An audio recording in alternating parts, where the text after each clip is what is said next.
Welcome in.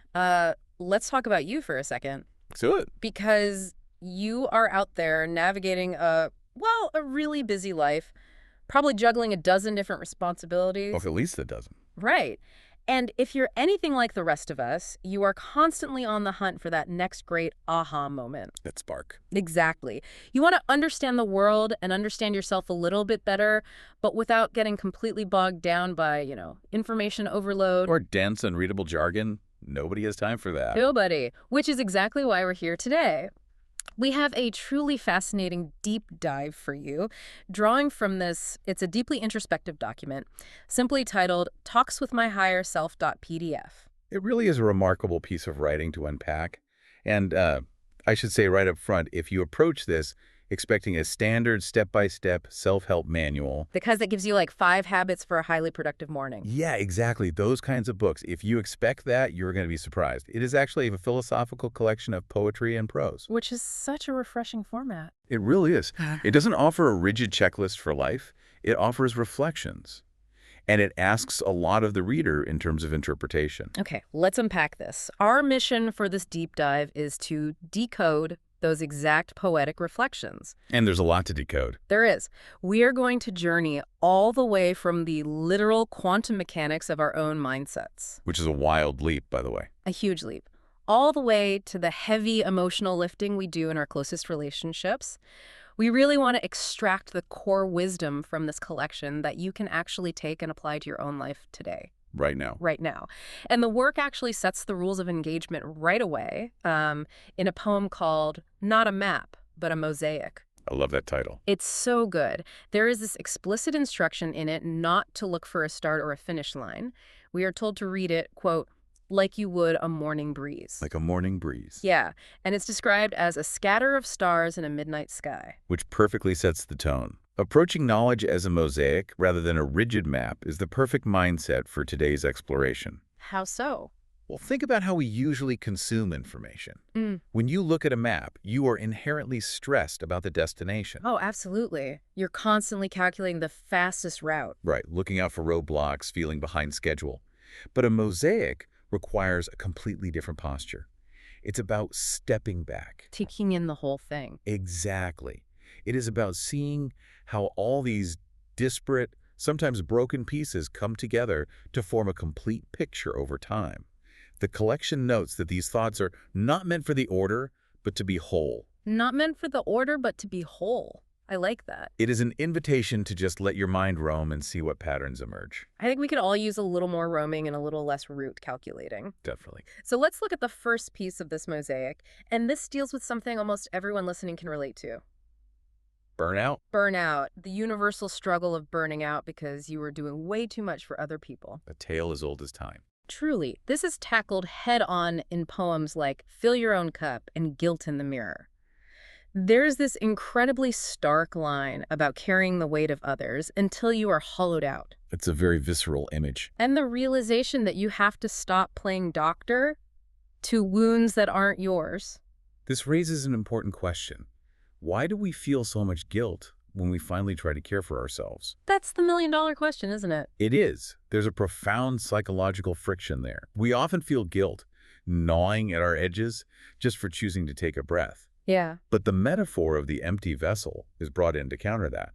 What use is an empty vessel to those who seek your light? You cannot guide anyone safely if you have lost your own will to fight. It makes me think of that irony where you can run yourself ragged for 14 hours straight, putting out everyone else's emergencies. It's constantly pouring out. Exactly. But the moment you take a 10-minute nap, you feel this overwhelming sense of selfishness. Because you've been conditioned to view self-sacrifice as the only valid form of love. Right. But the harsh truth this collection lands on is, and this is a direct quote, you must nourish or you die. It sounds dramatic. It does sound dramatic, but emotionally it is spot on. If you don't fill the cup, the system collapses. It is a very firm stance that self-love is the absolute foundation of strength. It's not a selfish mistake. It's a requirement. A biological and emotional necessity. Pouring into yourself is framed as the only way to actually be of service. There is even a point where it asserts that if someone demands your ruin, just to satisfy their thirst, Wow. then they were never worthy of the love you gave them in the first place. Which is a massive boundary to set. It takes a lot of courage to set that boundary. It does, and if you don't set that boundary, things get dangerous. That connects directly to another poem called Behind the Mask. Oh, yes. It explores wearing a facade of strength to hide a sea of tears. You pretend you are fine, you keep pouring from that empty cup, and you suppress your cries. You hold it all in. Right, but eventually you hit a breaking point. And it results in what the text describes as an outburst, raw and wild. What's really fascinating here is the observation of how loved ones react to that outburst. Oh, they're always completely shocked. Exactly. Because you have been wearing the mask so flawlessly. When the dam finally breaks, the people around you cannot gauge the depth of your exhaustion. They just see the explosion. Yes. They mistake your accumulated long-held pain for sudden, irrational rage. Right, they think you are having a disproportionate reaction over a simple nudge. Completely missing the fact that the hurt has been piling up for years. I want to push back on that slightly, though. Sure. Is it kind of unfair to blame our loved ones for missing the signs if we've been intentionally wearing a mask to hide those very signs? That is the tragedy of it. And I think that is exactly the warning being highlighted. Oh, I see. It is not necessarily blaming the loved ones. It is pointing out the inevitable destructive consequence of the mask itself. The mask is the problem. Precisely. If you hide your exhaustion to protect people, you end up hurting them and yourself much more when the exhaustion finally demands to be felt. It's unavoidable. It is a powerful argument for taking off the mask and filling your own cup before the dam bursts. Okay, I'm trying to wrap my head around this next pivot.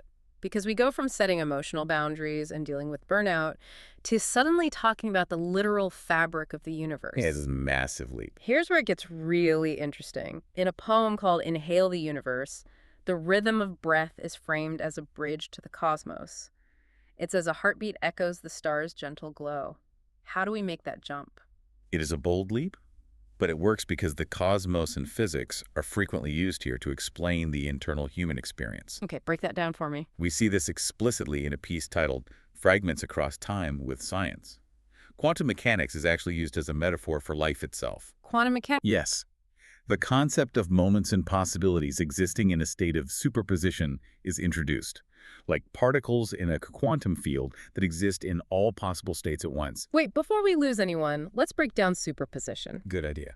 Are we talking about the idea that a coin spinning in the air isn't heads or tails until it actually lands and we look at it? Like it is technically both at the same time while it's spinning? Precisely. In quantum physics, a particle doesn't have a fixed state until it is observed or measured. Okay. The argument being made in the text is that our lives operate the exact same way. The present moment holds the weight of countless infinite possibilities spinning in the air. Just waiting. But only when a moment is observed, when you actively make a choice and focus your attention, does your reality collapse into a definitive state. Your observation locks it in. Yes.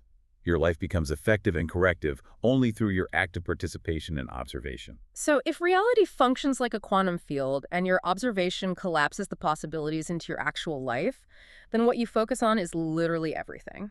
Everything. That is driven home in Shaping the World Within. There is a line, your mindset shapes the world you see. Because your mindset is the observer. Yes. Your Yeah. mindset is the observer. If you change your inner view, you literally rearrange the world around you. That is the core application of the metaphor. And the power to shape this reality is found in what the text calls the in-between. The in-between. This is the pause, the stillness.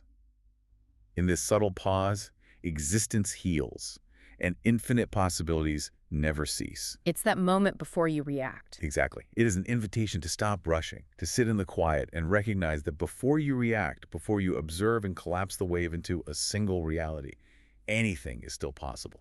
That idea of infinite possibilities is incredibly empowering. It's a beautiful concept. But it feels like the moment we step out of that quiet in-between and walk out our front door, society is immediately trying to strip those possibilities away and slap a label on us. So without a doubt. How do you maintain a quantum mindset in a world that is obsessed with putting you in a box? This is touched on directly in the poem Man or Woman. It is a profound friction.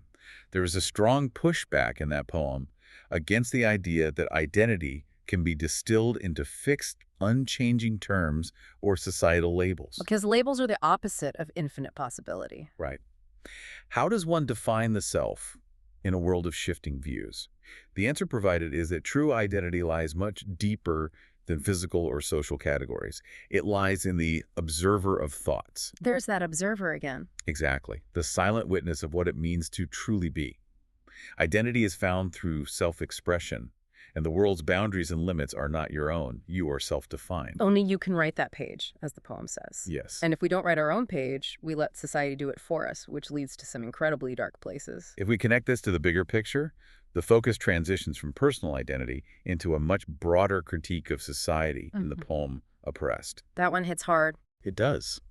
There is an impartial but stark warning about the state of the world, noting how leaders falter and, crucially, how populations are actively taught to fear differences. And that is something we see constantly, the active teaching of fear. Yes, people are taught to view differences as existential threats rather than simply variations of the human experience. It's manufactured division. The text explores how war's shadow is a direct consequence of this taught fear and a failure to recognize our shared unity. And the warning there is incredibly poignant. It notes that while the blood of the past might not stain your hands directly, silence will ink the future's tragedy. That is a heavy, heavy line. Silence will ink the future's tragedy. I mean, that just stops you in your tracks. It is a stark reminder of the cost of inaction. Forgetting our shared humanity and staying silent in the face of division risks erasing all progress. It throws society into an abyss. An abyss of conflict, yes. The danger isn't just the loud voices pushing fear, it is the quiet ones allowing it to happen. Which brings up the difficulty of actually speaking out. In the poem Authentically True, we see the power of living without a map, embracing the chaos, and living authentically, momentarily true. Because you have to speak the truth. Even when it's hard. Because hiding behind lies just to shield your own pain only creates more shadows. You have to extend a hand and find common ground. But finding that common ground requires an incredible amount of vulnerability. Huge amounts. And that vulnerability is most severely tested in our closest ties. Natural. Which brings us to how human connection is approached. There is a brilliant, highly practical way of framing how we navigate the people we love when things get difficult. Yes, the metaphor in the ship of relationships, it is so visual. It is. Relationships are compared to ships sailing the sea. When you go through a storm, a fight, a betrayal, a disagreement, your ship takes on excess water. The baggage of the storm. Right. Every argument, every mistake, all that past baggage is just heavy water pooling in the bottom of your boat. And the physics of that are undeniable. If you don't discard that water, the ship will inevitably sink. It's too heavy. Holding on to every harsh word leaves you clutching at a person you have grown to loathe, simply because the weight of the past is pulling you both under. So you have to grab a pail and throw the water overboard. You have to cleanse the ship of old grudges and forgive so the love can be restored. Yes. But I want to pause on the idea of bailing water. That isn't just passively forgetting, is it? It requires active, exhausting work to bail water out of a sinking ship. That is a crucial distinction. Forgiveness in this metaphor is manual labor. Manual labor. It is scooping up the hurt and intentionally throwing it over the side day after day until the hull is clear. It is not ignoring the water and hoping it evaporates. Okay, but practically speaking, how do we distinguish between a relationship that just needs the water bailed out and a ship that we actually need to abandon? That's the tough part. Right. What if you bail all the water out and you realize the emptiness remains, or the person has fundamentally changed? The approach to that in the text is very pragmatic. It states that if the person you love is no longer the person you knew, and your paths diverge, love is not about giving up, but it is also not about sinking with a ship that belongs in the past. So you don't have to go down with the ship. No. There's a line. If the love and the person no longer align, it's not betrayal but survival, a new path to find. You adjust your sails. Not betrayal, but survival. That takes so much of the guilt out of walking away from something that is actively pulling you under. It reframes the whole experience. It frames walking away not as a failure of love, but as a necessity for life. Exactly. But there is also a deep honoring of the relationships that do work and the profound impact of connection, even when it faces the ultimate separation of death. Yes. These abstract philosophical concepts are grounded in the very real, visceral experience of human loss. There is a specific, deeply moving tribute titled Celebration of a Journey, dedicated to Christina Ann Bleich. It's a beautiful, quiet moment in the collection. It is. She is honored as a wife, a mother, and a friend.